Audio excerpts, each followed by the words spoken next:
Greetings and bienvenue, midnight crew. Thank you for returning to this broadcast, and welcome to new viewers joining us for the first time. If you like a video, then feel free to subscribe. Describe the experience that made you realize ghosts, aliens, cryptids, or whatever else exists. I was in St. Augustine, Florida, with my ex-girlfriend Jenny. She wanted to go on this historical trip for spring break. We were both in college, in Central Florida. I thought it was lame. I wanted to go party in Panama City, but her and her, very, nerdy historical friends who always really enjoyed my company for some reason. I'll never know why. I really had nothing in common with my girlfriend or any of her friends, convinced me to go to St. Augustine with them. St. Augustine is the oldest to-date town in the United States. It hugs along an inlet by the Atlantic Ocean next to a huge fort called the Castillo de San Marcos. There's the preface, it goes like this. Get to a hotel, it's a cute little place but I want to party. There's a small college nearby, so to my surprise there are local bars, pubs everywhere. No one wants to do anything I want to do. They all want to do the haunted lighthouse tour. Tell my girlfriend I'll do it if we can go hit at least a bar after. The first part of the tour we find ourselves at this graveyard. Tour guide tells us to take pictures with our phones. At this point I'm reluctantly going along with it. I really just want to party and fuck my girlfriend. I have no interest in any of it. In fact, I'm mad at the money I spent on this stupid trip. My annoyed attitude rubs off on everyone in our tour group and I'm getting scowled at. Tour guide even makes a slick comment to me about not enjoying her dumb guide. We toured an old schoolhouse. As we walk out the second floor, me and my girlfriend are in front of the group. She nudges me and tells me I should hold the door open for everyone. I obliged. I had been kind of a dick. Let everyone out and follow behind, heading towards the stairway on the side of the building. I'm the last one to head downstairs with literally no one behind me. I take a step and something just makes me go limp entirely. I roll my ankle and swells into the size of a cantaloupe. Tour over. JPG. When we got back to our hotel that night, I didn't have an urge to drink anymore. I felt creeped out, frankly. I'm an athlete and never had a clumsy moment even close to that in my life. Had an entity sensed my aura decided to teach me a lesson? I had been a dick the whole night. It fucked me up. But the shit that happened when me and my girlfriend went to sleep in our room made me a believer. Tried to watch a sitcom on our TV. I'm literally holding the remote, yet the TV volume blasts to max. Shut TV off, it comes back on. Unplugged TV. Pitch black in our room. Multiple items start falling off our counter. Girlfriend crying. I can barely walk to get up and flick the light cuz me ankle. GIF. Ended up falling asleep and tried telling her friends about the antics we experienced. They just looked at us blankly. Me and her broke up not long after that. Neither of us seemed to connect after that trip. God damn. You had a bit of an attitude problem and a ghost wrecked your life. I'm really interested in that sensation of going limp suddenly. Was it accompanied by anything else?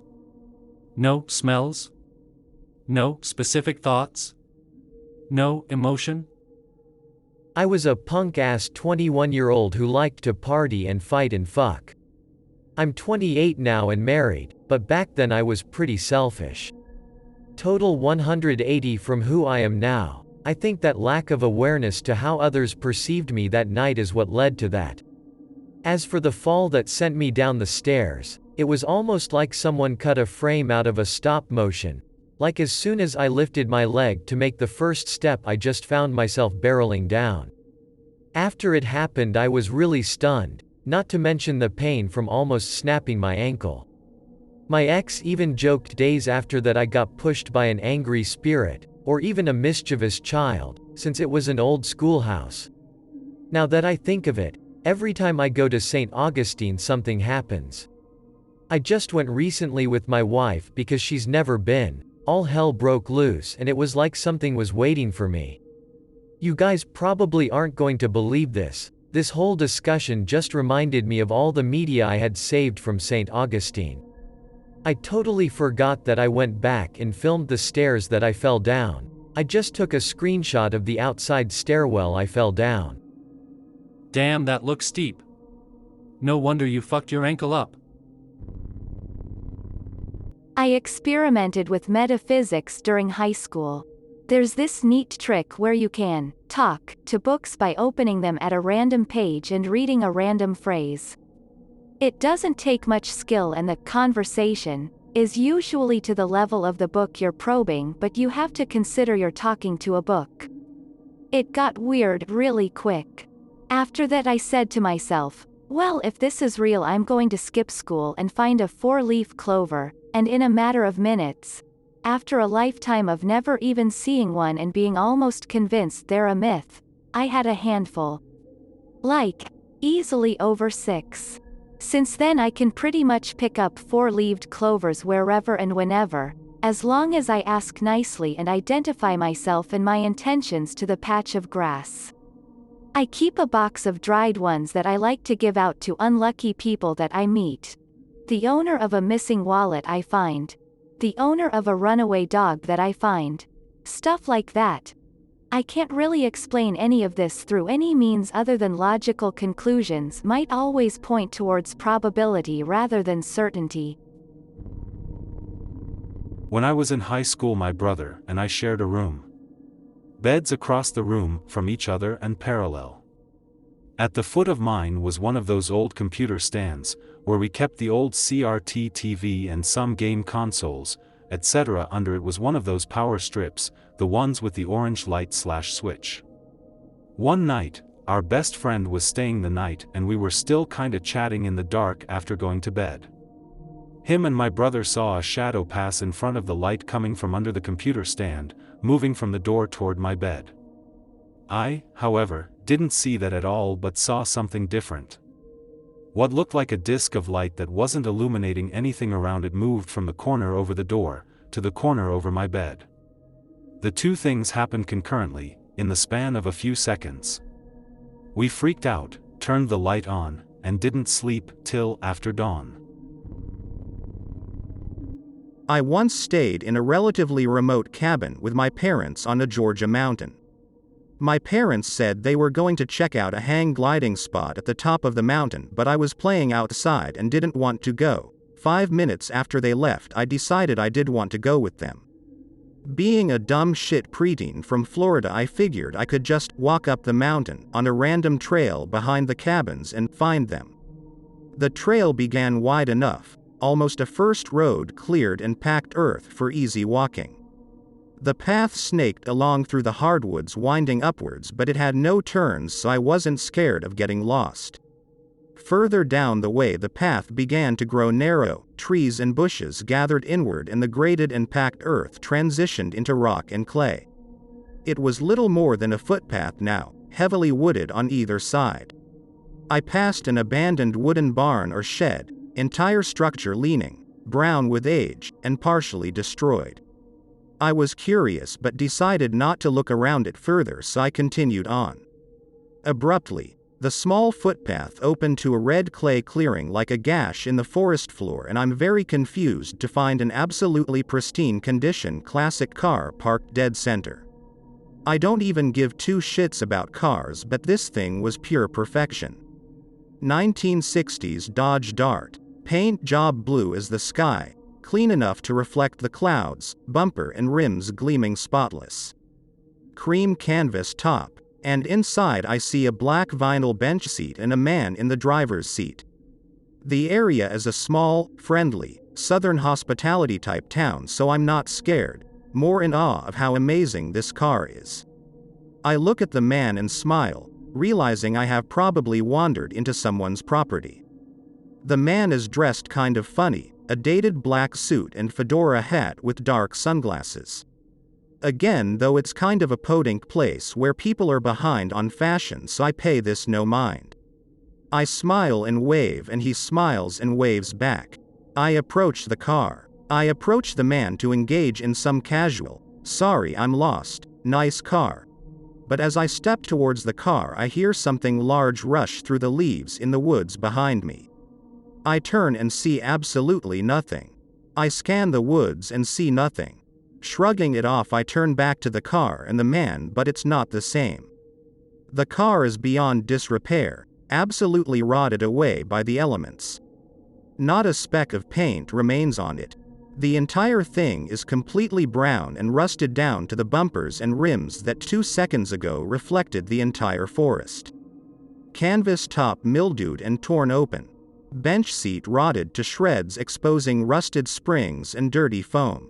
I look around and see there is no road to the clearing, no possible way the car could have got here. The man is nowhere to be seen. Needless to say, I'm pretty spooked. The forest is eerily quiet, suddenly devoid of bird and cicada song. I am truly alone. I decide I've been walking long enough to be closer to the mountaintop, where my parents are, than the cabin, so I continue forward, now at a hurried walk. As I continue, I pass strange rusted machinery, equipment, something that looks like a giant metal funnel, oil drums and other metal scraps. The only sound I heard besides my own footsteps was the buzzing of flies. 1 or 2 at first. I pick up my pace, desperate to find my way to my parents. As I continue deeper, the buzzing is louder, louder than my footsteps, all I can hear, but I see no flies. I stop in my tracks as I smell something very dead. The smell of rotting flesh is overpowering. I gag and try not to vomit. Still bombarded by the droning buzz of flies, I feel dizzy suddenly. I look around and see no animal corpse or flies anywhere. Fear hits me like never before and I run back the way I came at full speed, never stopping till I reach the cabin. When my parents and brother arrive, it's dark out. I tell them what happened and they all brush it off. I tell them I will take them there tomorrow. The next day I take them on the same path. There is only one path with no turns. It's wide and leveled and makes a circle. We circle 3 times before everyone writes me off as being imaginative. The path never narrows. We never find the old shed or clearing. I continue circling after everyone has given up. I never find the clearing again. Can't explain it. Don't know what happened, but I can promise you it was real. Deep sea fishing, Gulf of Mexico. A freak storm appears, tosses boats around, old engine dies, radio is spotty. Stuck for hours, gets late, fall asleep. Wake up to a glittering light, look out the window, dark night sky, cloudy raining. Boat is still, no slight rocking, like it's on the ground. Open the door of the sleeping cabin, light is coming from around the boat, orange and yellow, moving with a net-like pattern. Women singing, soft choral sounds, coming from around the boat. Hear what sound like hands touching and scratching against the boat. Close the door, barricade with fishing stuff. Don't look out the window, cover myself with a blanket. Use my legs to hold the door shut, footsteps on the deck, and tapping on the window. Door is jostled, but no force applied. Wait for hours, light fades.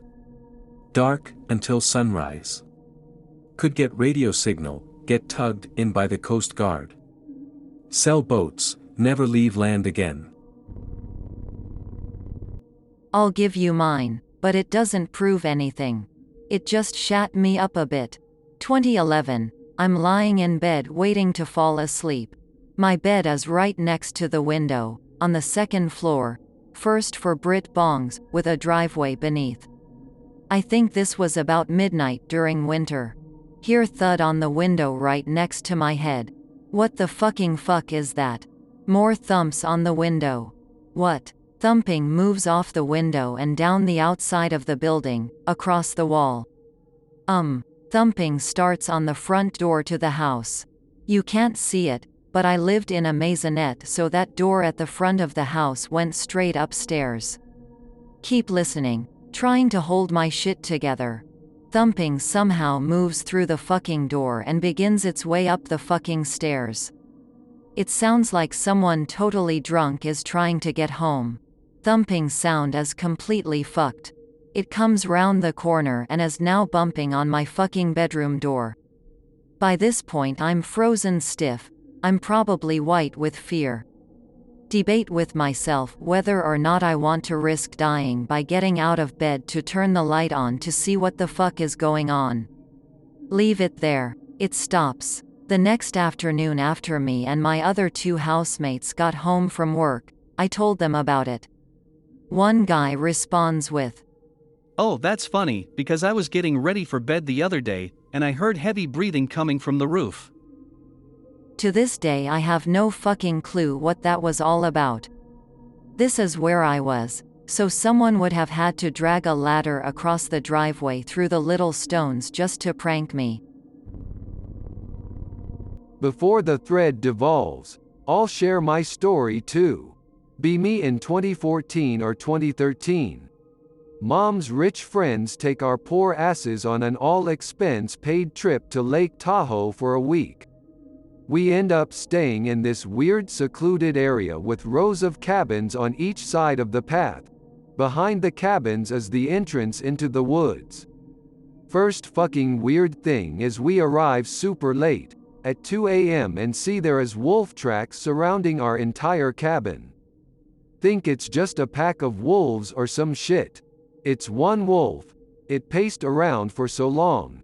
Its paw prints overlapped each other so much that the snow melted. Paw prints trail off and disappears halfway through. After this, there was an event, but it's not as interesting as what happened 2 days later, relaxing in the cabin. Mom hands me a bowl and tells me to get fresh snow outside so they can enjoy flavored snow and ice. WTF? But okay. The snow in the backyard area behind the cabin is disgusting, so I decide to venture farther in the woods to get better snow. Take phone with me and decide to check every 10 seconds behind me to see if the cabin is behind me in my view. I leave at around 12 in the noon. Go up farther. Keep checking, and so far I'm not too far off. Forget to check for 10 seconds. Turn around and the cabin is completely gone. It's just not there. Thought maybe there is a tree or something obstructing my view, but nope. It's completely gone, and I walked like what? 1 minute and a half ahead. Start panicking, then realize all of a sudden there is no sound. Earlier there was birds, cars driving in the distance, people talking. Even with all of those gone, there should always be birds in the background. No birds. It's like I walked myself straight past some type of barrier, and entered into a soundproof bubble. Begin feeling terrifying unease. This feeling that I am realizing just how alone I am. The further I try to go, the worse this gut feeling gets. Decide fuck it and shovel in snow inside bowl. Check time. It's only been like 6 minutes now? 7 minutes? Run around frantically and somehow find the cabin. Entire family outside screaming my name and searching for me. Mom is furious. They say they've been waiting for a while, and once it hits 20 minutes, they panicked and started looking for me and almost called the police. My face when I could not hear them at all, and apparently they were only a few feet away from me. Phone also was frozen at the 7 minutes mark, and once I got inside, it went back to the time it was everywhere else inside the cabin. WTF. I still wonder what would have happened if I just didn't trust my gut feeling. But now I don't feel like I can trust the woods as much. I'm gonna try to keep this short because I'm on mobile, but please someone read this shit. It actually happened and is not a LARP. Be me about 15 years ago. 14 years old. Went on family vacation to Mackinac Island every summer and stayed in the Grand Hotel. Real old school hotel, and the whole island is as well, cool place, read about it if you've never heard of it. Going to sleep on a cot in our hotel room, didn't have enough beds, and I didn't want to sleep with my mom or dad. Wake up in the middle of the night, almost pitch black. Think I see something kind of crawling across the ceiling. Close my eyes tight, don't really believe in the paranormal, figure it's my eyes playing tricks.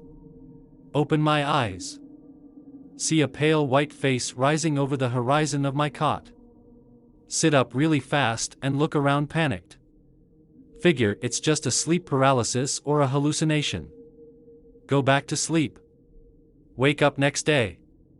Sister says when I sat up it woke her up and she swears she saw the outline of a pale-faced man sitting in a chair right by my cot. Talking to each other about this in the elevator on our way down to breakfast, and two 20-something guys overhear us and look freaked out. They're staying in the room next to ours and found a picture in a drawer of a pale-skinned man that they were taking to the front desk to see if a previous visitor had left. They show us and both me and my sister think it looks exactly like the thing we thought we dreamt of the night before. Unfortunately, there is no follow-up here. Nothing else happened and we returned many more summers without incident. This could have easily been coincidence or whatever, but at the time it was very unsettling and I couldn't wait to go home. Pick related. This is the hallway outside the rooms we were in. I've actually been asking this same thing for the past couple days. Usually the thread sucks. /x/ doesn't even take itself seriously anymore. It used to be good about 7 years ago. Those days are gone. That fucking sucks, man. Me and my girlfriend have been paranormal investigators for about 4 years now and I can't find a good community for it anymore. I'll tell you about the one that was by far the most active location I've ever seen. It was Hickory Hall in Calabash, North Carolina.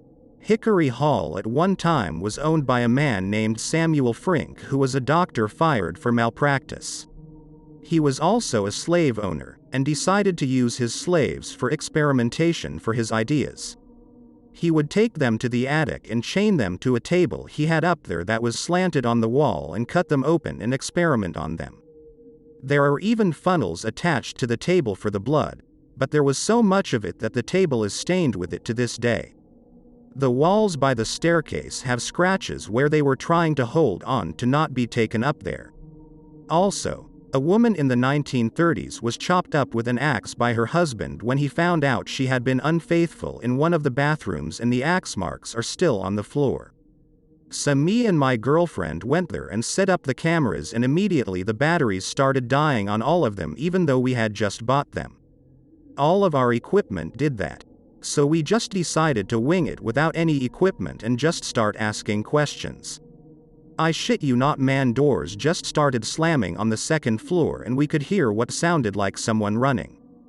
We kept asking questions and we could hear what sounded like whispers coming from the kitchen in the bathroom next to us, not the axe mark one. We wanted badly to go to the attic, but you can't even get to the second floor. All this continued off and on until we left. And as we were leaving we saw what looked like at least 4 figures staring at us from a second floor window. For about a month afterwards things were happening in our own home.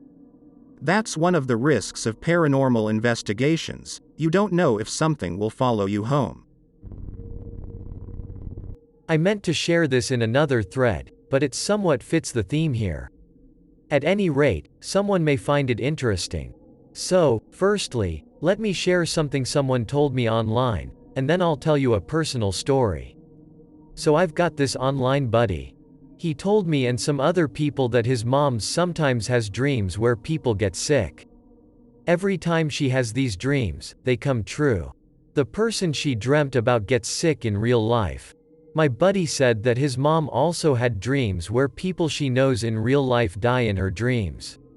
Sure enough, not long afterward the person will die in real life. One time, she dreamt about someone who had recently died. The spirit told her it couldn't stay long, that it had to move on somewhere else. But before the spirit left, my buddy's friend asked if there was an afterlife. The spirit said that yes, there was, and then it left.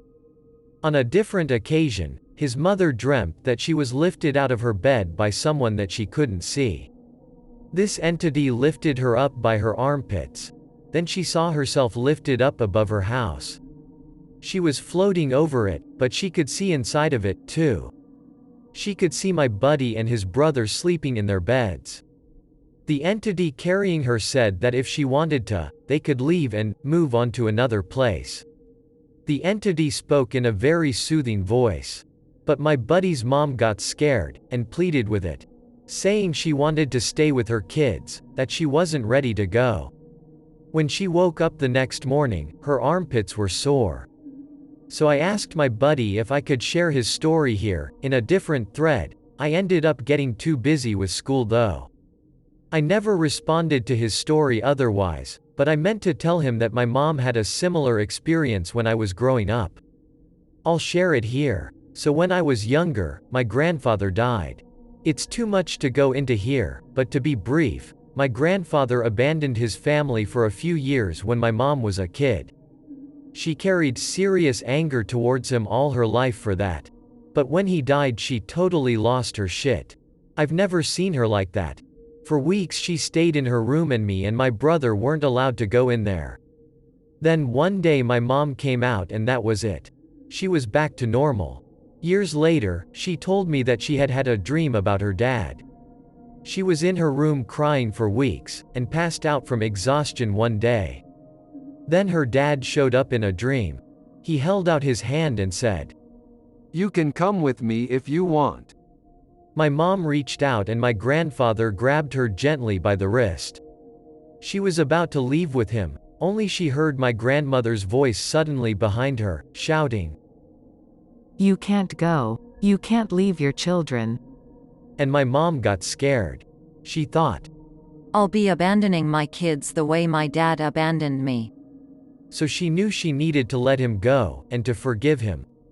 And she did. She forgave him for abandoning the family, and she said goodbye and made peace with his death. Then she woke up. She said it felt like a black cloud had been lifted off her head. She could also feel where her dad's hand had grabbed her wrist. It felt hot, like he was still grabbing her. And here's the kicker, for weeks after that, she had a mark where her dad had grabbed her. My dad even confirmed it with me because I didn't believe her when she told me. He described it as looking like a birthmark, sort of dark, circling around the wrist. In time, it just went away. Anyway, that's it. Thanks for listening. I hope that you enjoyed tonight's broadcast. If you enjoyed tonight's story, then please subscribe to the channel, as more green texts will appear daily. A new broadcast will appear when the clock strikes midnight Central Time.